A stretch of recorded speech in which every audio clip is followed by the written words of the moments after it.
बौद्ध धर्म में अंधविश्वास और कर्मकांड का कोई मतलब महत्व नहीं है। दुनिया का सर्वश्रेष्ठ जो जीवन को जीने की कला है वो इसी धम्म में है, और ये धम्म जो है वास्तव में प्राकृतिक है। हम जानना चाहेंगे कि आपका जो परिवार था, माता जी का जो परिवार पूरा है, बौद्ध धर्म से कैसे जुड़ा हुआ? मंदिर में जाते थे, और मंदिर में हनुमान जी का मंदिर था हमारे मोहल्ले में। अच्छा। वहाँ राम सिया राम मंगल भवन में मंगलहारी। साथियों नमस्कार, मैं धीरेन्द्र कुमार, आप देख रहे हैं द बुद्धिस्ट टाइम्स टीवी। आज जनपद सीतापुर के ग्राम देवीपुर में, और आज यहाँ पर बौद्ध रीति रिवाज से, बौद्ध संस्कार से श्रद्धेय राम प्यारी माता जी का जो है परिनिर्वाण दिवस समारोह, श्रद्धांजलि समारोह मनाया गया है। आइए हम उनके परिवार से बात करेंगे और जानेंगे कि आखिरकार हिंदू रीति रिवाज को उन्होंने छोड़ करके बौद्ध रीति रिवाज से पूरा कार्यक्रम कैसे किया, और आखिरकार धम्म के प्रति इतना लगाव कैसे। तो जी, क्या नाम है आपका? मेरा नाम अजीत कुमार है, और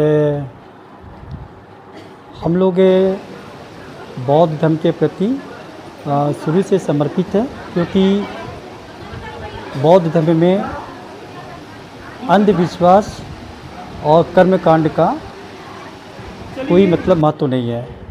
और जहाँ तक धर्म की बात है, हम लोग जो है हमारे बंते जी ने और त्रिशरण और पंचशील को लेकर, और जो परिनिर्वाण के में अंतिम व्रत संस्कार में जो हमारे बौद्ध धर्म के संबंध जो रीति रिवाज हैं, उसी के अनुसार हम लोगों ने आज इस कार्यक्रम को संपन्न कराया है। जहाँ तक बौद्ध धर्म की बात है, दुनिया का प्रत्येक परिवार, प्रत्येक समाज, प्रत्येक समुदाय और बौद्ध धर्म को प्रत्यक्ष या परोक्ष रूप से मानता है। क्योंकि दुनिया का कोई भी परिवार हो या समाज हो या समुदाय हो, वो अपने बच्चों को ये कभी नहीं सिखाता है कि वो बच्चा चोरी करे या झूठ बोले या हिंसा करे या व्यभिचार करे या मद्यपान करे या नशा पाती करे। हमारे बौद्ध धर्म में सबसे पहले पंचशील में यही बताया गया है, और दुनिया का प्रत्येक परिवार प्रत्यक्ष या परोक्ष रूप से अपने बच्चों को यही सिखाता है कि बेटा ये काम नहीं करना है।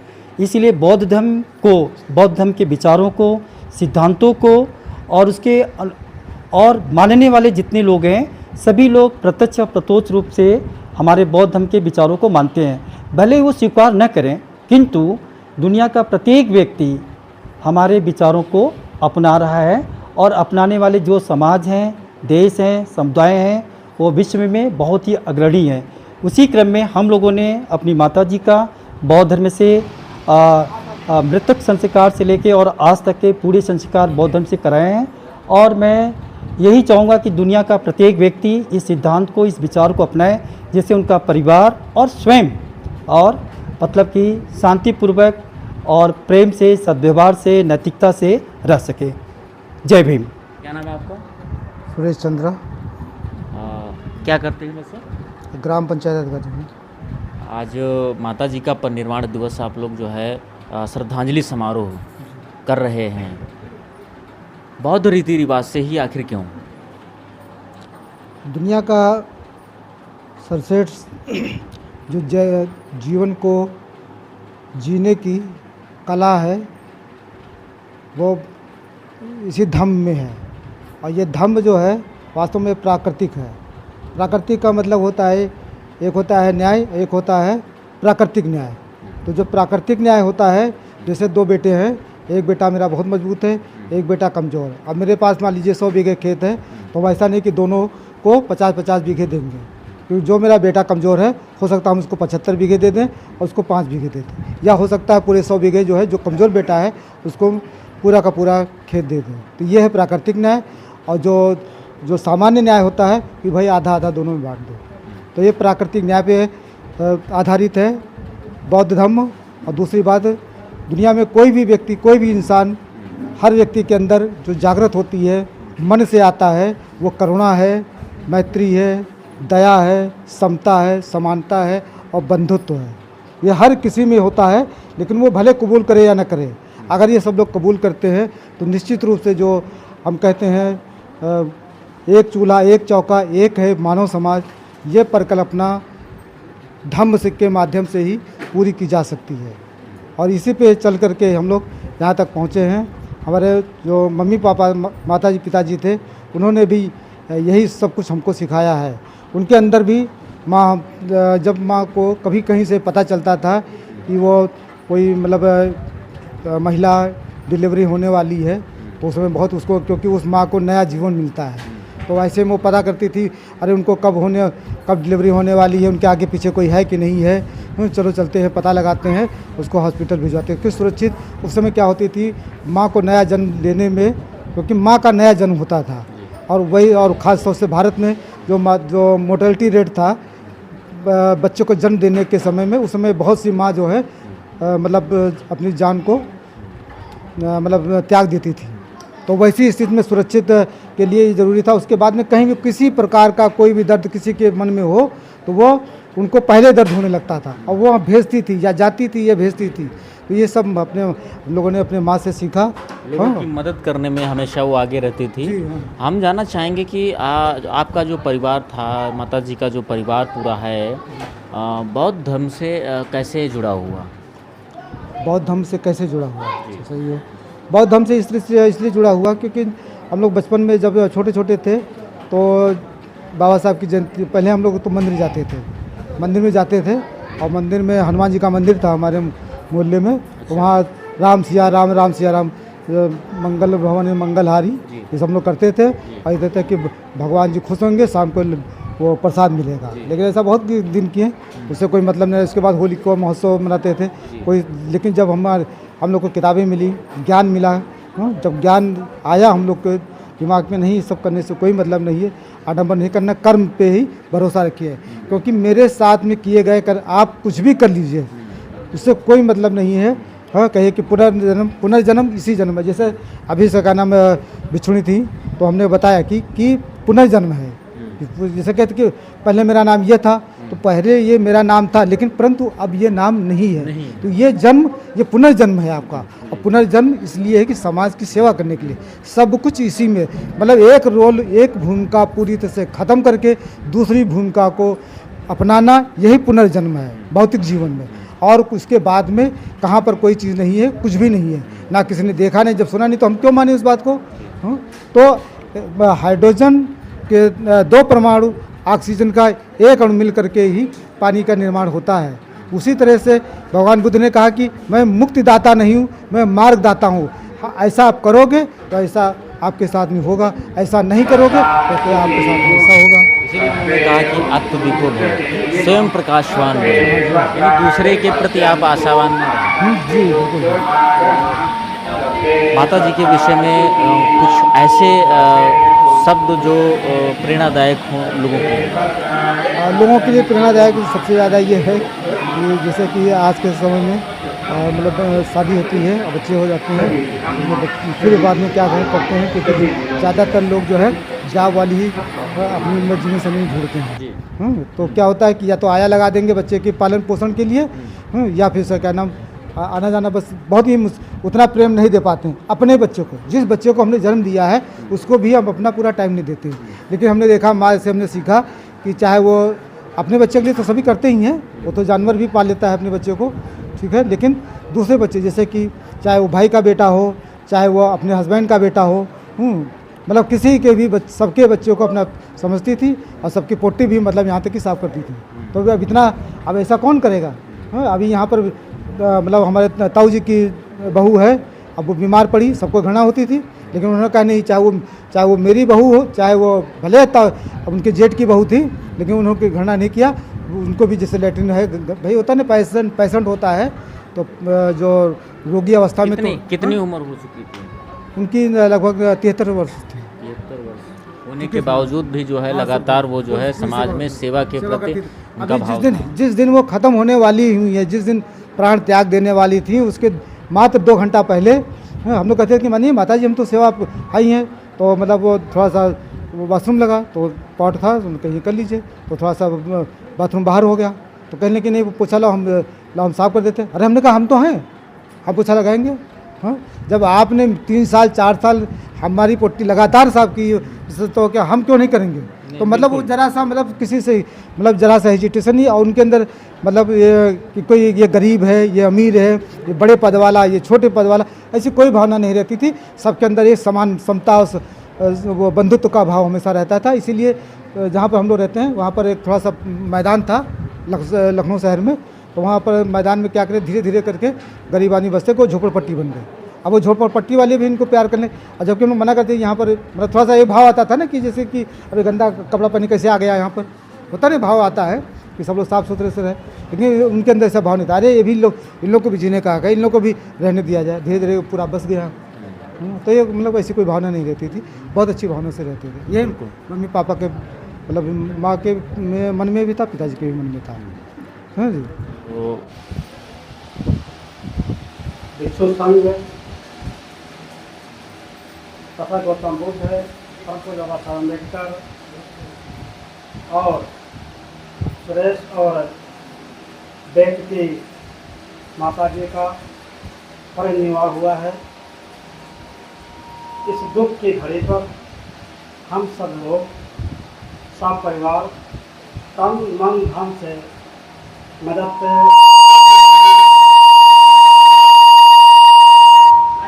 पर प्राप्त होगी। सुरेश जी वेद जी के पिता बहुत ही, माता बहुत ही नए इस संसार में थे, जिन्होंने अपने बेटे को पढ़ा लिखा कर और परम पूज्य बाबा साहब अम्बेडकर की मदद से हमने भी दोनों बेटे को अपनी राजनीतिक शक्ति के माध्यम से रोजगार का माध्यम प्रस्तुत किया था। मैं जीवन भर ये दोनों बेटे और दोनों की बहुओं को आग्रह करना चाहूँगा कि अपने माता पिता की आपके बीच में नहीं है। बड़ा भाई की जिम्मेदारी है छोटे भाई की देखभाल करना, और छोटे भाई की जिम्मेदारी बड़े भाई की देखभाल करना। इसी तरह दोनों बहुएं हैं, अपने सास ससुर के किए गए आगे को काम बढ़ाएंगे। उनके पिताजी के परिनिर्वाण में आया था, क्योंकि जिस दिन इनका परिनिर्वाण हुआ मैं इलाहाबाद में था। मुझे सूचना वेद ने लगभग 6 बजे सूचना दी थी। मैं इलाहाबाद में था, रात में बहुत जाग गया था किसी कारणवश, लेकिन मैं तुरंत यहीं से इलाहाबाद से चला, लेकिन मैं पहुंच नहीं पाया। मैं अनुरोध करूंगा कि समस्त उपस्थित जन आप अंधविश्वास पाखंड अंधकार में न रहें। अपने बच्चों को, अगर आपको बच्चों को बढ़ाना है, अपनी बेटी को बढ़ाना है, मैं गारंटी लूँगा कि केवल परम पूज्य बाबा साहब अम्बेडकर का जीवन संघर्ष, आप माता पिता बैठ जाइए और परम पूज्य बाबा साहब अम्बेडकर का जीवन संघर्ष 10 मिनट केवल पढ़ाइए, खुद पढ़िए, खुद पढ़ाइए, मात्र 10 मिनट। 1 साल के अंदर ये बच्चा इतना बदल जाएगा, बीड़ी, पान, सिगरेट, तम्बाकू, यहाँ तक कि मांस, मदिरा, पिक्चर, टीवी चैनल सब बंद कर देगा। इसके दिमाग में तुरंत आ जाएगी कि परम पूज्य बाबा साहब अम्बेडकर तरह बनना है। हम लोग भी गांव में थे, प्रतापगढ़ का कुंडा का रहने वाला हूँ। मैं भी बड़ा विश्वासी पखंडी था, बहुत ज़्यादा पखंडी था। आप लोग बहुत कम हो, मैं बहुत पखंडी था। लेकिन परम पूज्य बाबा साहब अम्बेडकर के परम इनका ज्ञान को पढ़ा। ललई सिंह यादव की मेरा संपर्क हुआ, और कुंडा ऐसा इलाका जहाँ पर गुंडा रहता है। परम पूज्य बाबा साहब अम्बेडकर की मैंने जयंती मनाई थी। मैं इसमें कक्षा 11-12 में था। मेरे साथ अन्याय हुआ। शिवालय में जाकर 11 दबंगों ने शपथ ली। यहाँ तक कि मैं कहना चाहूँगा, शिवालय में जाकर शपथ लिया था 11 लोगों ने।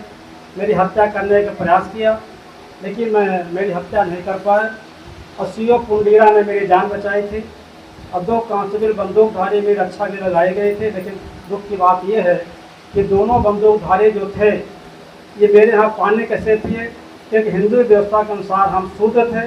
अछूत थे, अनुसूचित जात थे, इसलिए मैं पानी नहीं पी सकता था। मेरे यहाँ बहुत संघर्ष किया और संघर्ष करते करते बताना चाहूँगा कि लखनऊ में मैं 13-14 लोगों को नौकरी दिया हूँ और जिनको मैंने नौकरी दिया उनसे पूछो क्या मुझे कभी 10 पैसा दिया है या कभी मैंने इससे मांगा या मुझे दिया। मैं उनको आने जाने किराए तक दिया, अपॉइंटमेंट लेटर मैंने खुद बला दिया तो भाई अपॉइंटमेंट लेटर। जब पहली तनख्वाह मिलती तो मेरे पास लाए, हमने कहा 1 रुपया दे दो मुझे, 1 रुपया तुम्हारे लिए बहुत है। मैं शुभकामना करना चाहूँगा कि जिस तरह से मैंने आप लोगों की मदद किया दोनों भाइयों के, इसी तरह आप भी अपने नौकरी में रहते हुए 2 बच्चों की मदद करो। आप 2 बच्चों की मदद करो, बड़ा भाई और 2 बच्चों की मदद करो, इतनी मदद करो कि इसकी किताब काफ़ी अभी तक मैं मदद करता हूँ। और जीवन मेरी पत्नी है, मेरी पत्नी भी ब्राह्मणवादी व्यवस्था से आई है, लेकिन मेरी पत्नी ही बदली। मेरे बेटी 2 बेटियाँ हैं, 1 बेटा है। और मैं यहाँ तक कहता हूँ कि मेरी बेटी की जहाँ पे शादी होगा किसी धर्म से मतलब नहीं होगा, मेरे धर्म से कोई लेना देना नहीं। जैन हो, बौद्ध हो, पारसी हो, ब्राह्मण हो, क्षत्रिय हो, वैश्य हो, वाल्मीकि समाज को हो, चमार पासी, कोई भी होगा, हमारी बेटी शादी करेगी। पढ़ा लिखा कितना उज्जवल कर दिया, MA करा दिया, LM करा दिया, बड़ी बड़ी पोस्ट में पहुँच जाएंगी, किसी भी शादी कर लेंगी मेरी बेटी कोई। और मैं अपना बेटा भी कहता हूँ, बेटा तुम्हारी में शादी में अपने जिस जात में मैं पैदा हुआ, हमको हिंदू धर्म में मुझे पैदा कि मैं इसमें नहीं शादी करूँगा, मेरी शादी यहीं करूँगा जहाँ पर मन हो। बस हमको सुसंस्कृत चाहिए। मेरे शब्दों के साथ में पुनः सूरज की माता जी को और वेद की माता जी को, इनकी छोटी बहू भी मेरे सामने बैठी है। संजोग से मैंने भी इनको चाहा था कि भाई तुम सचिवालय में नौकरी करो, लेकिन संजोग हुआ तो मुझे कुछ कारण से मुझे फिर त्याग पत्र देना पड़ा था। मैं तो इनकी कम से कम 1.5 लाख तनख्वाह होती इस समय वर्तमान में। खैर, क्योंकि जो भी मेरी शक्ति आई, मेरे पास जो भी शक्ति है, ये सब परम पूज्य बाबा साहब अम्बेडकर की पढ़ी हुई किताब से है। और पढ़ी हुई किताब के द्वारा साथियों मैं एक क्यों बताना, मैं जितनी हमारी बहनें बैठी, हमारी माताएं बैठी, केवल आपको अगर बच्चे बढ़ाना है तो केवल परम पूज्य बाबा साहब की छोटी सी पुस्तक ले लीजिए जीवन के बारे में। आप बैठो, माता पिता बैठे, केवल 10 मिनट पढ़ाओ, बस 10 मिनट पढ़ेगा। अब केवल 5 साल अगर पढ़ लिया तो आज बच्चा आपका नाम कर देगा, पूरा खानदान नाम कर देगा। इन्हीं शब्दों के साथ मैं पुनः दोनों सुरेश और वेद, उनकी बहू को, बड़ी बहू तो आप थोड़ा से बेचारी हेल्थ से परेशान है, घर पर है, नहीं आई, उनको चारों को मैं आश्वासन देना चाहूँगा, जब भी आप रात बिरात जब भी मदद मांगेंगे, तन से, मन से, धन से, मैं किसी चीज़ कमी नहीं हूँ मेरे पास। तन भी मेरे पास है, धन मेरे पास है और मन भी मेरे पास है। जब भी मदद मांगे मैं मदद देने तैयार होगा। इन्हीं शब्दों के साथ जय भीम, जय भारत, जय भारत समाज।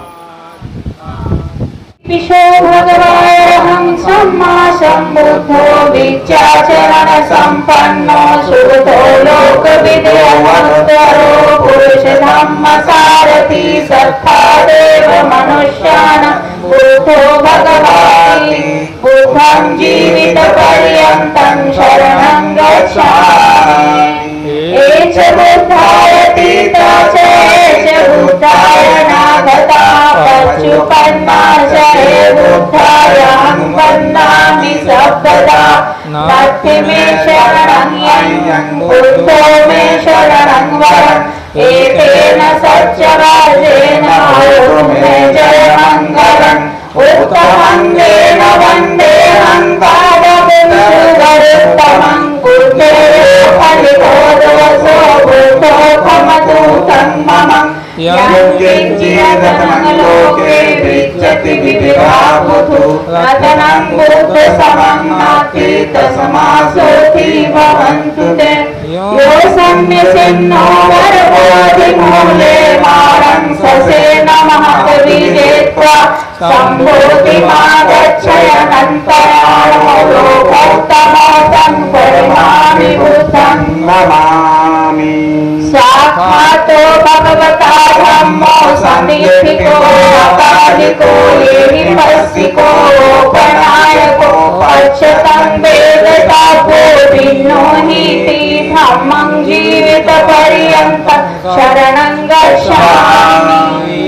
एच धम्माय तीता च एच धम्माय नागता पच्युपन्ना च हे धम्मायहं वन्दामि सर्वदा। नास्ति मे शरणं मह्यं नमोमि शरणं वरम् एतेन सत्यवचेन होतु ते जयमङ्गलम् उत्तमं तेन वन्देऽहं धम्मं चातुर्विधं वरम् धम्मेयो फलितो दोषो धम्मो खमतु तं मम यं किञ्चिदतनमलोके विच्यति विविधा बुधुः रतनं ब्रह्म समं नत्ति तस्माशोऽति भवन्तु ते अठङ्गिको जनानं मुखप्रवेशारुजपूर्वको धम्मो सन्तिकरो पठितो नियाणिको तं परिमामि धम्मं नमामि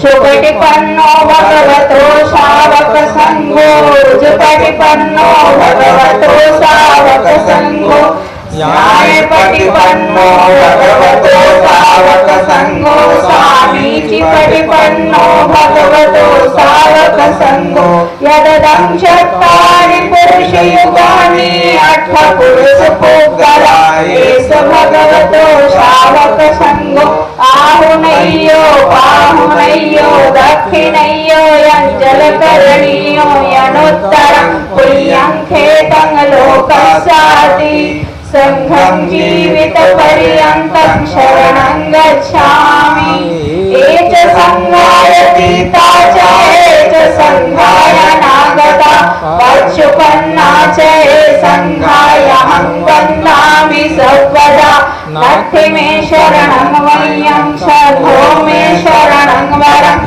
एतेन सत्यवचेन होतु ते जयमङ्गलम् उत्तमं तेन वन्देऽहं संघो च तदिदोत्तमं संघेयो फलितो दोषो संघो खमतु तं मम यं किञ्चिदतनमलोके विद्यति विविधा बुधुः रतनं समं नत्ति तस्माशोऽति भवन्तु ते संघो विशुद्धो वरदक्षिणय्यो सतीन्द्रियो सप्तमलपहीनो गुणहीने केहि समधिपत्तो यनासो तं परिमामि शङ्खं नमामि।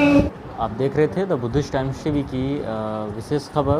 पूरी कवरेज पर आपकी क्या है प्रतिक्रिया हमें कमेंट सेक्शन में ज़रूर बताएं। द बुद्धिस्ट टाइम्स टीवी परिवार की ओर से माताजी को विनम्र श्रद्धांजलि व सत नमन। धन्यवाद।